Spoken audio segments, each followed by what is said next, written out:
This is copper. Copper is a cathode. This is silver. Silver is an anode. Now what happens when you take a cathode, anode, put them in an electrolyte solution? It could be salt water, for example, sodium hydroxide, stuff like that. You create a battery. You can also just use the ground too. That's also effective. But if you don't have grass for some reason, then you can use salt water, and it creates a battery. You got electricity.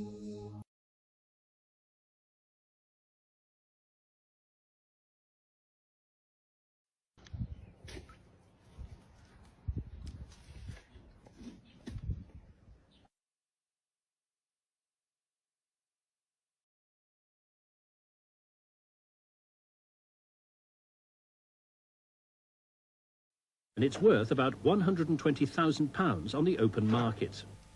Once upon a time, you could go round to the Bank of England, hand in one of its banknotes and get paid in gold. Today, you can't.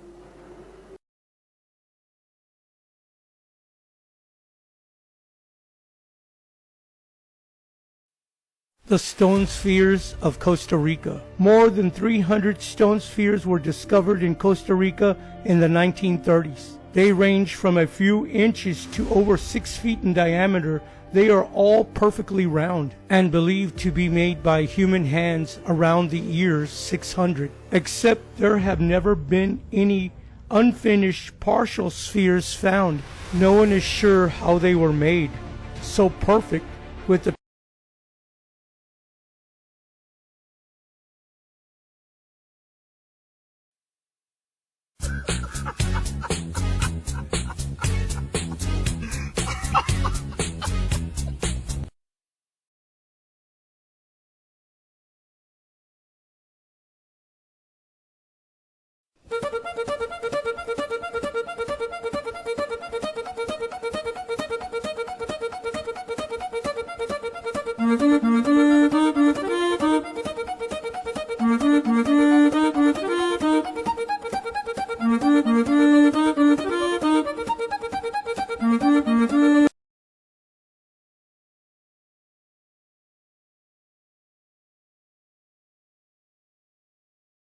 Today I'm going to show you how to make portable soup. Portable soup was very popular in the 18th century for many good reasons.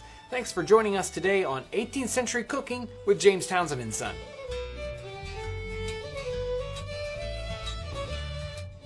So let's talk a little bit about what portable soup is. It's a very concentrated form of essence of meat, sort of like a solidified broth.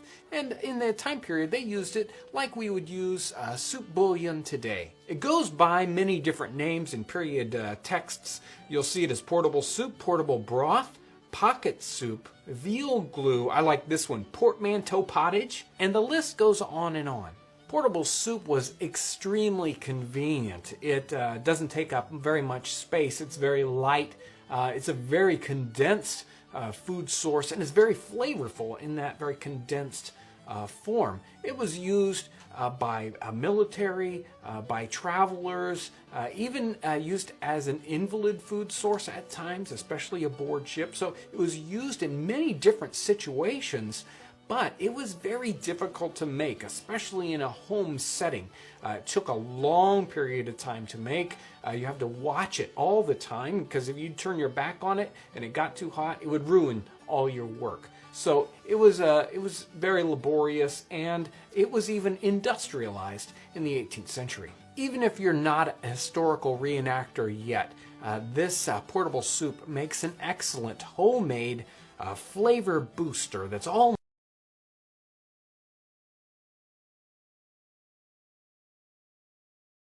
Your plastic cutting board is definitely messing with your hormones. We ingest up to 50 grams of microplastics every year from our cutting boards alone. It's like eating 2 AA batteries worth of plastics every year. Look how much comes off when I just scrape it. Instead of plastic, use a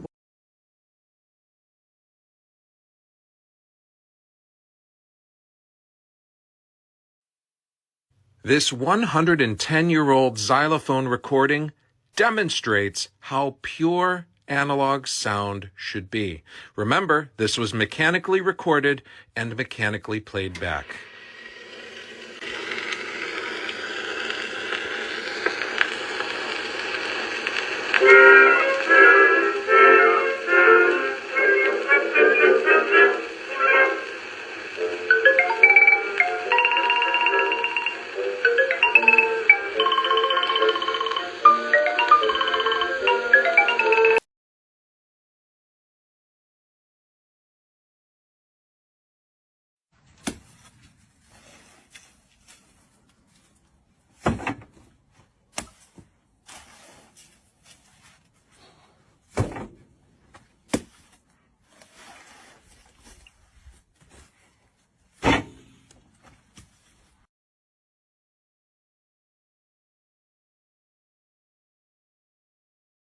Why does the sun only come out in the day and not in the night when we need the light?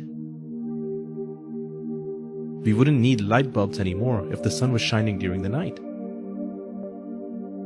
Isn't that concerning?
You can make good profit by keeping 1p and 2p coins.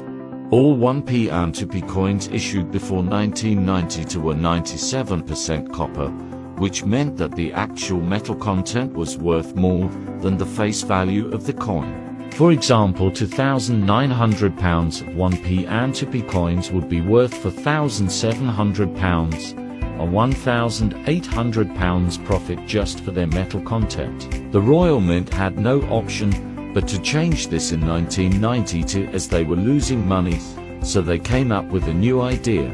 Since then, all 1p and 2p coins have been majority cupro nickel with a layer of copper electroplating. This is much more feasible. A quick and easy way to check if your coins are copper is by putting a magnet over them. Copper ones will stick to the magnet.